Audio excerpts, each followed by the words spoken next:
ZN 39 tahun, tersangka pengedar sabu-sabu warga desa Kemu, Kecamatan Pulau Beringin, Kabupaten Ogan Komering Ulu Selatan, diringkus Satres Narkoba Polres Oku Selatan.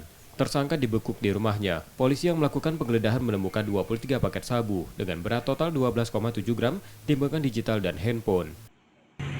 Penyelidikan sebagaimana informasi yang didapat dari masyarakat bahwa saudara ZN ini sudah sering melakukan transaksi narkotika di rumahnya.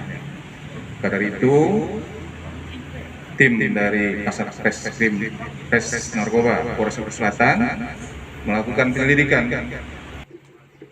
Tersangka mengaku menjadi pengedar sudah dilakukannya beberapa tahun terakhir. Lebih kurang jadi 12 juta. 12 juta.